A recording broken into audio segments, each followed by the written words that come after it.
सियावर रामचंद्र भगवान की, सियावर रामचंद्र भगवान की। भारत माता की, भारत माता की, भारत माता की। वंदे वंदे वंदे।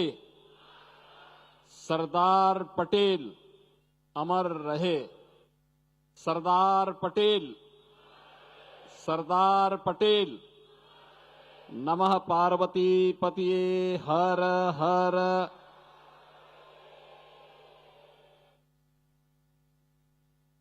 भारत प्रकाश पर्व के आज के इस समारोह में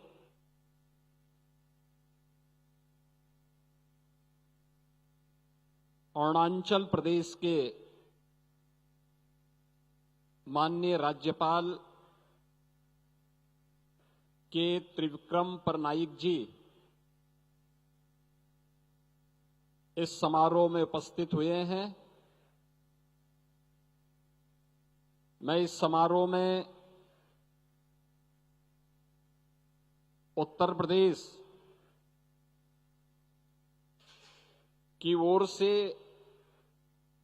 यहां पर आए हुए अपने सहयोगियों और उत्तर प्रदेश के कलाकारों की ओर से भी उनका हृदय से स्वागत करता हूं, अभिनंदन करता हूं। आज के इस समारोह में मेरे साथ यहां पर उपस्थित हैं उत्तर प्रदेश विधानसभा के अध्यक्ष माननीय श्री सतीश महाना जी,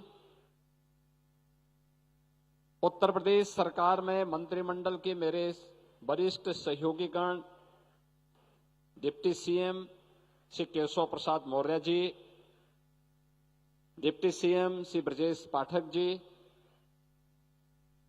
उत्तर प्रदेश सरकार के वरिष्ठ मंत्री जल शक्ति मंत्री श्री स्वतंत्र देव सिंह जी, उत्तर प्रदेश के पर्यटन एवं संस्कृति मंत्री श्री जयवीर सिंह जी,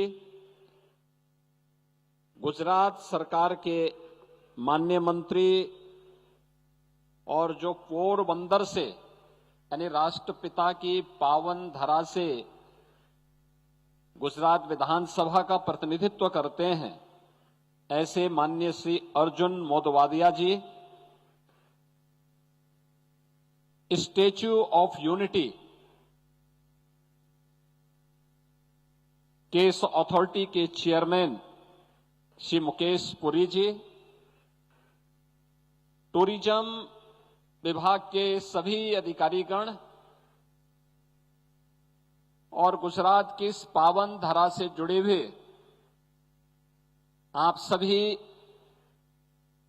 गुजरात के बहनों और भाइयों का मात नर्मदा के इस तट पर स्टैच्यू ऑफ यूनिटी के सानिध्य में मैं उत्तर प्रदेश सरकार और उत्तर प्रदेश की जनता जनार्दन की ओर से आप सबका मैं हृदय से अभिनंदन करते हुए इस पावन धरा को कोटि कोटि नमन करता हूं।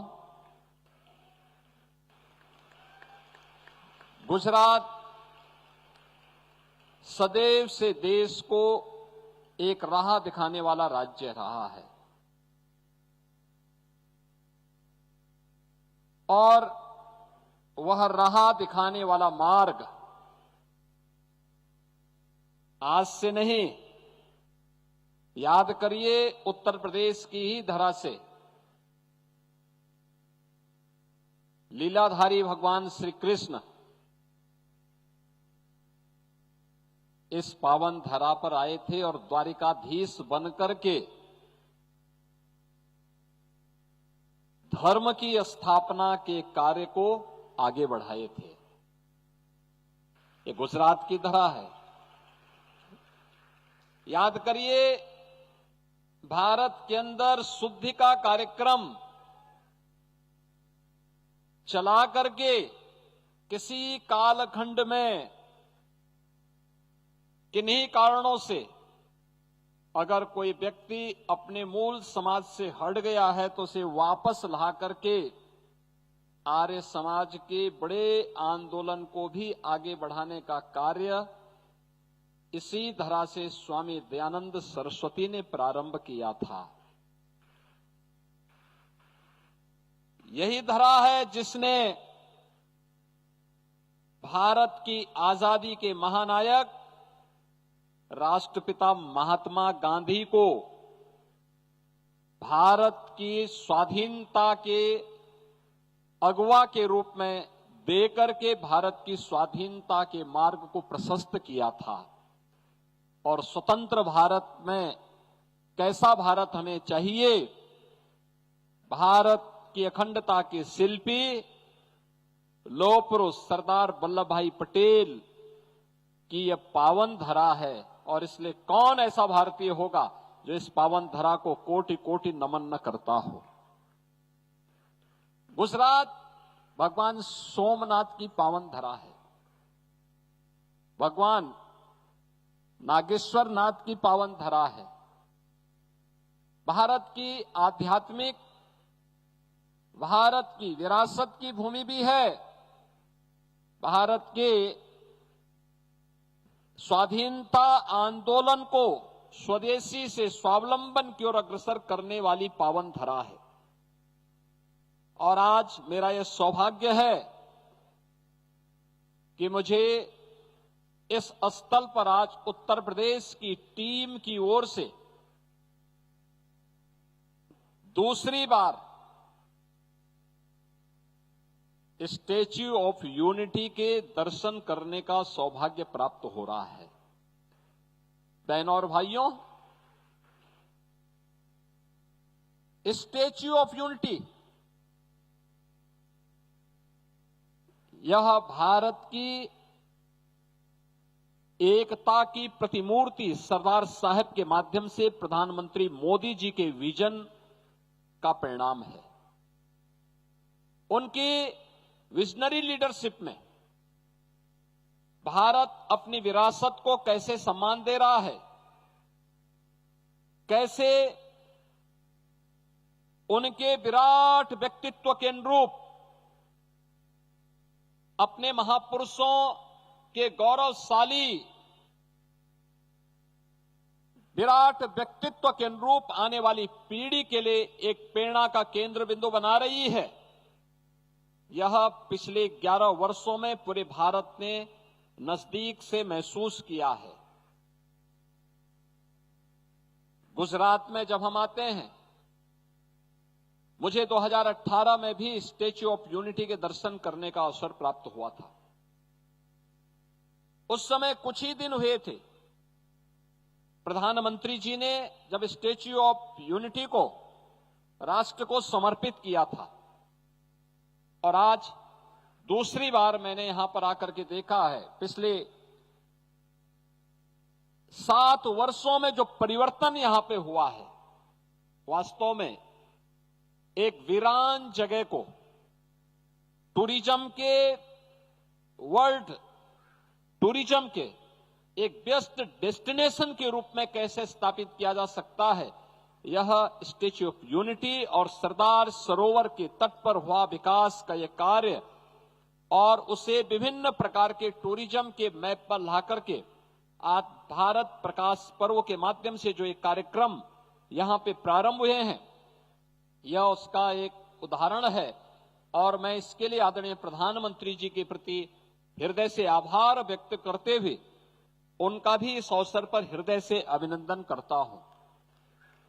बहनों और भाइयों, आदरणीय प्रधानमंत्री जी ने देश के अंदर विरासत, विकास और गरीब कल्याण की एक नई परंपरा को आगे बढ़ा करके भारत की वर्तमान पीढ़ी को न केवल एक नई प्रेरणा दी है, बल्कि भारत को विकसित भारत के रूप में स्थापित करने का एक विजन भी दिया है। काशी में काशी विश्वनाथ धाम आप देख रहे होंगे, काशी, ये हमारा सौभाग्य है कि देश की संसद में देश के यशस्वी प्रधानमंत्री काशी से प्रतिनिधित्व करते हैं। अविनाशी काशी प्रतिवर्ष 11 से 12 करोड़ श्रद्धालु और टूरिस्ट इस समय वाराणसी काशी में काशी विश्वनाथ बनने के बाद, उसका भव्य स्वरूप सामने आने के बाद प्रतिवर्ष वहां आ रहा है। अयोध्या धाम में कोई सोचता था आज से 11 वर्ष पहले कि अयोध्या में भगवान राम का भव्य मंदिर बन पाएगा? कोई नहीं सोचता था।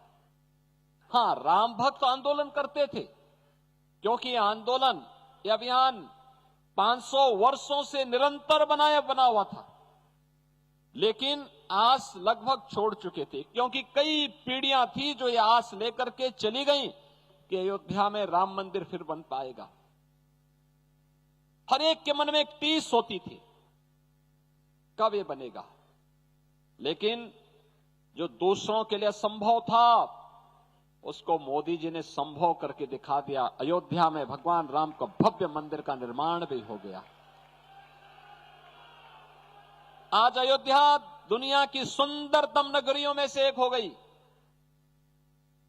और प्रतिवर्ष 6 से 8 करोड़ श्रद्धालु और टूरिस्ट इस समय अयोध्या धाम में आ रहा है, अयोध्या का दर्शन कर रहा है।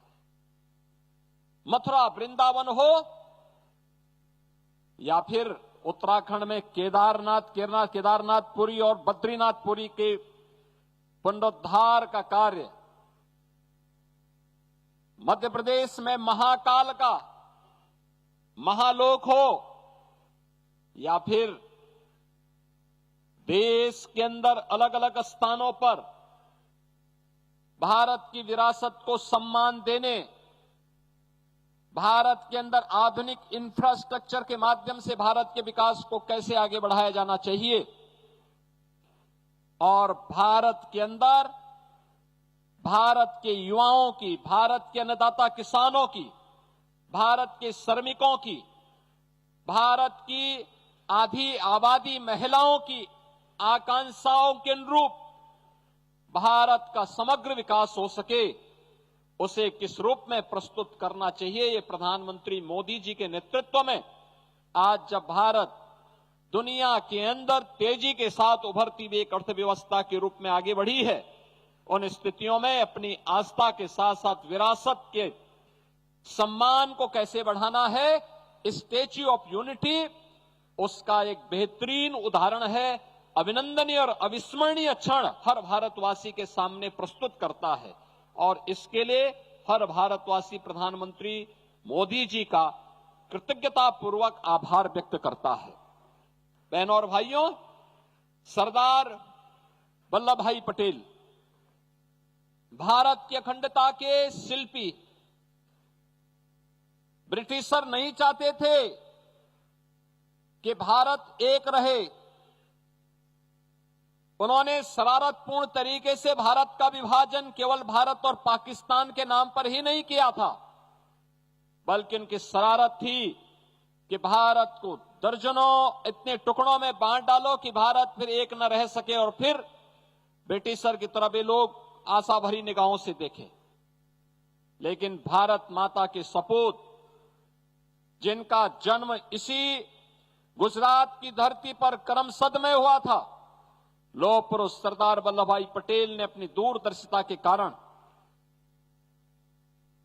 न केवल उस समय भारत को बल्कि 563 देशी रियासतों को भी भारत गणराज्य का हिस्सा बना करके वर्तमान भारत को एक भारत के रूप में जहां रखा, तो प्रधानमंत्री मोदी जी उसी एक भारत को श्रेष्ठ भारत बनाने के लिए उनके नेतृत्व में 11 वर्षों में हम सब भारत के अंदर देख रहे हैं, हम सब देख रहे हैं।